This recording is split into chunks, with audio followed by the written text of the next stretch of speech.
आप सभी को दीपावली की हार्दिक शुभकामनाएं। आप सभी ने हंसी खुशी परिवार के साथ में इस दिवाली को सेलिब्रेट किया होगा। और अब आने वाले 25 नवंबर को जो भी मतदाता 18 वर्ष से ऊपर के हो चुके हैं वे राजस्थान में होने वाले मतदान को सेलिब्रेट करने जा रहे हैं। इस बार राजस्थान का यह विधानसभा चुनाव कई मायनों से कुछ अलग हटकर है। अलग हटकर इसलिए है कि पिछले 5 साल तक राजस्थान की दो प्रमुख राजनीतिक पार्टियों कांग्रेस और भाजपा ने अपनी दूसरी लाइन को तैयार करने के लिए कुछ चेहरे तो सामने लाए, लेकिन वे चेहरे उतने सफल नहीं हो पाए जितना उन्हें सोचकर पार्टी के केंद्रीय आला कमान ने यहां भेजे थे। ऐसे में फिर पुराने चेहरों के भरोसे दोनों पार्टियां चुनाव मैदान में, हालांकि कुछ और दल भी जोर आजमाइश कर रहे हैं, लेकिन प्रमुख मुकाबला कांग्रेस और भाजपा के बीच होने जा रहा है। यह एकदम तय तस्वीर है।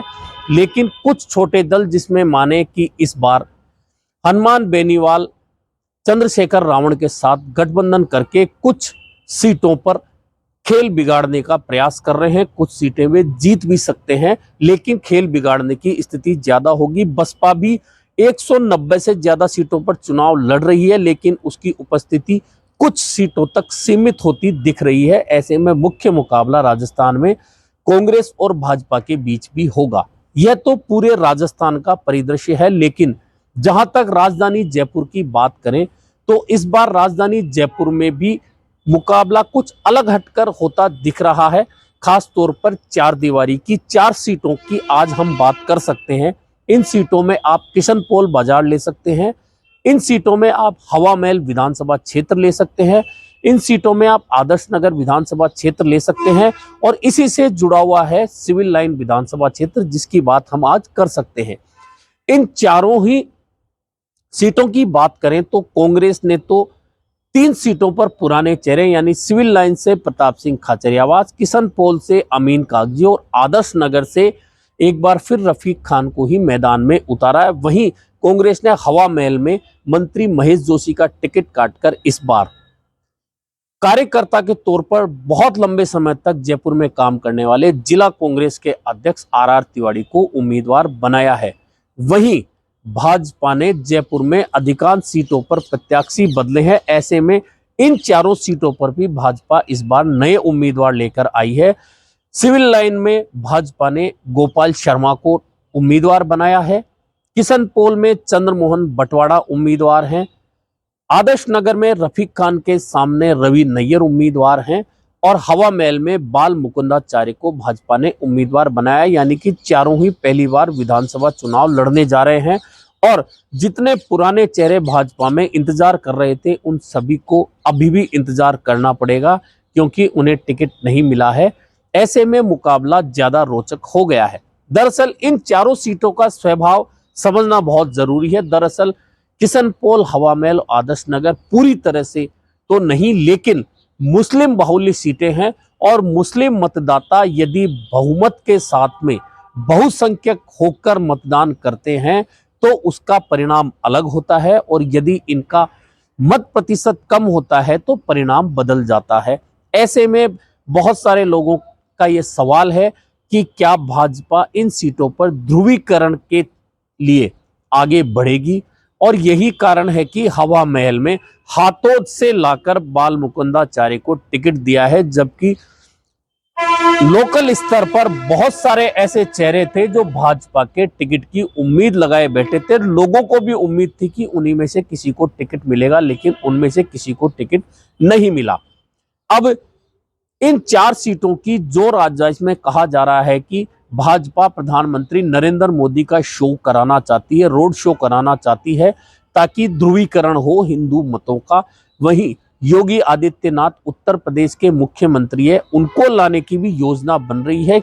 और यह तय है कि जब योगी आदित्यनाथ आएंगे तो इसका सीधा मतलब है कि उनके अब तक के भाषण जिस भी प्रदेश में चुनावी होते हैं उसमें कहीं ना कहीं ध्रुवीकरण का पुट होता है, ताकि भाजपा के पक्ष में मतदाताओं का ध्रुवीकरण हो, खासतौर पर हिंदू मतों का। वैसे भी इस जनवरी में भाजपा की ओर से यह प्रचारित किया जा रहा है कि राम मंदिर का जो शिलान्यास प्रधानमंत्री करने जा रहे हैं उसका श्रेय भाजपा लेना चाहती है। हालांकि कोर्ट के जरिए सब कुछ हुआ है, लेकिन फिर भी उत्तर प्रदेश में सरकार भाजपा की है, ऐसे में भाजपा इसका श्रेय लेना चाहती है। इसलिए प्रधानमंत्री नरेंद्र मोदी और योगी आदित्यनाथ का रोड शो चार दीवारी की इन 4 सीटों पर, खासतौर पर जो मुस्लिम बहुल्य इलाके हैं उनके नजदीक से कराने का प्रयास है, ताकि वोटों का ध्रुवीकरण हो। हालांकि कांग्रेस ने भी राहुल गांधी का रोड शो कराने की योजना बना रखी है। अभी दोनों की ही डेट डिसाइड होनी है। संभवतः राहुल गांधी पहले आएंगे और उसके बाद में प्रधानमंत्री और आदित्यनाथ योगी का रोड शो हो सकता है। अब समझना यह होगा कि क्या ध्रुवीकरण का फायदा इन चारों सीटों पर सीधे सीधे भाजपा को होगा। तो एक बार तो लगता है कि हाँ, निश्चित तौर पर ध्रुवीकरण होता है तो उसका फायदा भाजपा की ओर जाता है। लेकिन वह फायदा जब होता है जब हिंदू मतदाता बड़ी संख्या में घरों से निकलकर मतदान केंद्र पर जाए और मतदान करे, और वह भी भाजपा के पक्ष में करे, तभी उसका फायदा भाजपा को ध्रुवीकरण के जरिए मिलता है। लेकिन कई बार यह ध्रुवीकरण भाजपा के लिए चार दीवारी की इन सीटों पर नुकसानदायक भी हो सकता है। इसका कारण यह है कि ध्रुवीकरण जब हिंदू मतों में होता है तो अल्पसंख्यक मतदाता भी ध्रुवीकरण की ओर जाते हैं और फिर वे उस मतदाता की ओर अपना मतदान करते हैं जो भाजपा को हरा रहा होता है। और फिलहाल इन चारों सीटों पर भाजपा और कांग्रेस का मुकाबला है, तो इसमें ज्यादा समझने की कोई बात नहीं है कि अगर यह ध्रुवीकरण हिंदू मतों में होता है तो मुस्लिम मतों में भी ध्रुवीकरण होगा, और वह ध्रुवीकरण कहां जाएगा। हालांकि आदर्श नगर में आपके मतदाता भी कांग्रेस के बागी एक मुस्लिम पार्षद उमर दराज हैं, तो हवा महल में भी पप्पू कुरैशी चुनाव लड़ रहे हैं। ऐसे में क्या मुस्लिमों का ध्रुवीकरण यह कुछ मतों को तोड़कर कमजोर कर सकते हैं, यह भी परिणाम के समय पता चलेगा। लेकिन ध्रुवीकरण की जहां तक बात है तो सिर्फ भाजपा को इसका फायदा मिले और कांग्रेस को नुकसान हो, ऐसा हमेशा नहीं होता है। क्योंकि सबसे बड़ा कारण है कि हिंदू मतदाता जब मतदान केंद्र की ओर जाता है तो उसके मतदान का प्रतिशत थोड़ा कम रहता है, और मुस्लिम जब ध्रुवीकरण की बात पर बाहर निकलता है तो उसका मतदान प्रतिशत काफी बढ़ जाता है। और यही कारण होता है कि फिर ध्रुवीकरण का फायदा जहां भाजपा लेती दिखाई दे रही होती है वहां वह फायदा कांग्रेस को मिल जाता है। वैसे भी कांग्रेस के इन 4 सीटों में से 2 प्रत्याशी हिंदू हैं, ऐसे में कुछ प्रतिशत हिंदू मत भी कांग्रेस की झोली में जाएंगे, यह तय है। यह तो हुई ध्रुवीकरण की बात।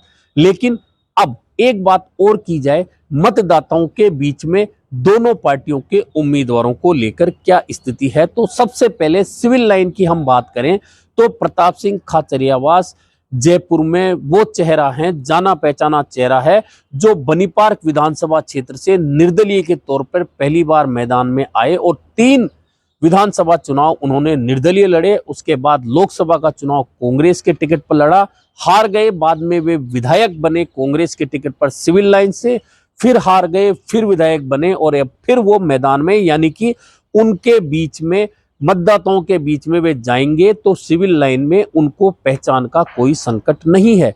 हालांकि भाजपा के उम्मीदवार गोपाल शर्मा भी जयपुर के जाने माने पत्रकार हैं, पत्रकारिता में उनकी पहचान है, ब्यूरोक्रेसी में भी उनकी पहचान है।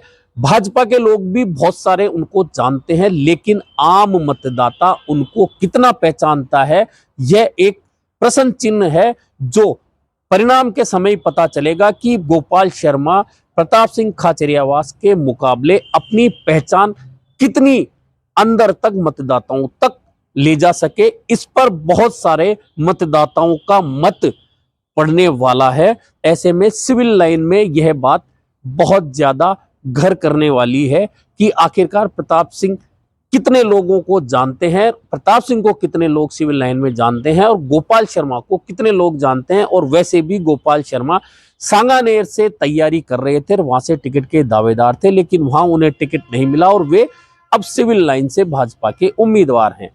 किशन पोल की बात की जाए तो किशन पोल में अमीन कागजी लगातार तीसरा चुनाव लड़ रहे हैं, ऐसे में उन्हें लोग पहचानते हैं। वहीं चंद्रमोहन बंटवाड़ा एक बार पार्षद रहे लेकिन उसके बाद मुख्य धारा से गायब रहे, जो अब भाजपा के उम्मीदवार बनाए गए हैं। उनके साथ फिलहाल अभी भाजपा का काडर पूरी तरह से नजर नहीं आ रहा है। चुनाव आने तक वे कितना भाजपा को साथ जोड़ पाएंगे, यह बहुत ज्यादा प्रभावित करेगा मतदान को और परिणाम को। ऐसे में किशन पोल में यह दोनों बात बहुत ज्यादा इंपॉर्टेंट है। अब आइए हवा महल पर। तो आर तिवारी को राजनीति से जुड़ा चाहे व्यक्ति भाजपा का हो, चाहे कांग्रेस का हो, चाहे किसी अन्य दल का हो, पूरे जयपुर में उनकी पहचान एक कर्मठ कार्यकर्ता के रूप में है। हालांकि कांग्रेस में 50 साल देने के बावजूद उन्हें कांग्रेस से बहुत कुछ नहीं मिला, लेकिन पिछले दिनों उन्हें जयपुर शहर का अध्यक्ष बनाया गया और अब बिना दावेदारी के ही उन्हें हवा महल से उम्मीदवार बनाया गया है। उनके प्रति हर कांग्रेस के कर्मठ व्यक्ति की एक भावना जुड़ी हुई दिख रही है। आप कांग्रेस के किसी भी पुराने कार्यकर्ता से बात करेंगे, नेता से बात करेंगे, तो एक सहानुभूति आर तिवारी के प्रति नजर आती है और उस सहानुभूति का असर कहीं ना कहीं उन्हें चुनाव में जरूर मिलेगा, यह भी तय माना जा रहा है।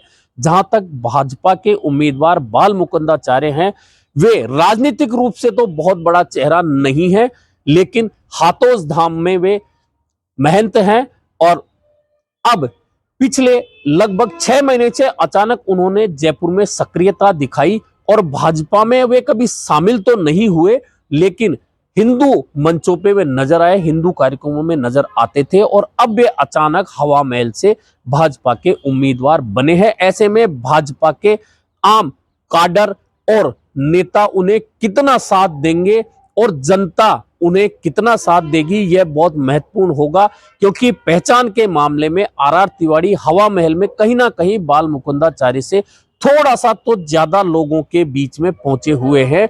हालांकि अब बाल मुकुंदाचार्य भी जाना पहचाना चेहरा तो है, लेकिन सबसे बड़ा सवाल यह है कि भाजपा का वह कैडर जो यह सोचता था कि अब हमें नंबर मिल सकता है चुनाव लड़ने का, उनका नंबर नहीं आया, तो वह कैडर क्या बाल मुकुंदाचार्य का साथ दे पाएगा, यह बहुत इंपॉर्टेंट होगा भाजपा के लिए। अब चौथी सीट आदर्श नगर की बात की जाए तो रफीक खान दूसरी बार लगातार चुनाव लड़ रहे हैं। वहीं उनके सामने भाजपा के उम्मीदवार रवि नैयर है। रवि नैयर जयपुर में पहचाने हुए चेहरे हैं, क्योंकि राजा पार्क व्यापार मंडल से लंबे समय से जुड़े हुए हैं, बहुत लंबे समय से सक्रिय दिखते हैं, सामाजिक रूप से भी सक्रिय दिखते हैं और वैसे भी सामाजिक कार्यक्रमों में उनको देखा जा सकता है, भाजपा के कार्यक्रमों में भी देखा जा सकता है। कई बार वे पार्षद के भी दावेदार थे, लेकिन कभी टिकट नहीं मिला और अब उन्हें सीधे विधानसभा का टिकट दे दिया गया है आदर्श नगर से। हालांकि अशोक परनामी पूर्व भाजपा अध्यक्ष का टिकट काटकर रवि नैयर को दिया गया है। ऐसे में समस्या उनके साथ पहचान की तो बिल्कुल नहीं है, लेकिन यही है कि क्या भाजपा का मूल काडर जो यह सोचता था कि वे अब आदर्श नगर से टिकट कटने पर नए उम्मीदवार के रूप में, दावेदार के रूप में आ सकते हैं और वे नहीं आए, अब क्या वे दिल से रवि नैयर के साथ जुड़ पाएंगे, यह बहुत बड़ी बात होगी। हालांकि रफीक खान कांग्रेस के उम्मीदवार हैं, उनका विरोध भी आंतरिक तौर पर कांग्रेस में कम नहीं है, लेकिन वह कितना विरोध होगा, मतदान केंद्र तक जाएगा, वहीं रवि नैयर भाजपा के लोगों को कितना साथ ले पाएंगे, यह आदर्श नगर के परिणाम पर तय होगा। हालांकि अभी यह शुरुआत है, दिवाली खत्म हुई है और अब चुनावी रंगत जोर पकड़ेगी। ऐसे में 20 तारीख के बाद में बहुत सी तस्वीर साफ होने लगी कि इन 4 सीटों पर कांग्रेस के उम्मीदवारों के साथ में कांग्रेस का कितना काडर साथ लगा है, भाजपा उम्मीदवारों के साथ कितना काडर साथ लगा है, कितना वोटों का इन सीटों पर ध्रुवीकरण हो रहा है या नहीं हो रहा है, किन वोटों का कहां बंटवारा हो रहा है, यह सब कुछ चुनाव परिणाम तय करने वाली बात होगी। ऐसे में अभी इन 4 सीटों की स्थिति बहुत ज्यादा किसी एक के पक्ष में नहीं है, लेकिन हाँ, इन 4 में से 3 सीटों पर कहीं ना कहीं भाजपा के नए उम्मीदवार, जिनमें सिविल लाइन, किशनपुर, हवा महल के हैं, उन लोगों को अभी उतनी पहचान का संकट तो है जितना कि कांग्रेस के तीनों उम्मीदवारों के पास नहीं है। हालांकि अभी अब चुनाव जब रोचक होगा, प्रचार तंत्र तेज होगा, उसके बाद पता चलेगा कि भाजपा के उम्मीदवार मतदाताओं तक अपनी पहचान कैसे ले जा पाते हैं। यही उनके लिए फायदे नुकसान की बात होगी। ऐसे में 20 तारीख तक का इंतजार कीजिए। हालांकि मतदान तो 25 को होना है, लेकिन तस्वीर काफी कुछ 20 तारीख तक क्लियर हो जाएगी। लेकिन फिलहाल तो मुकाबला काफी रोचक दिख रहा है जयपुर शहर की इन चारों ही सीटों पर।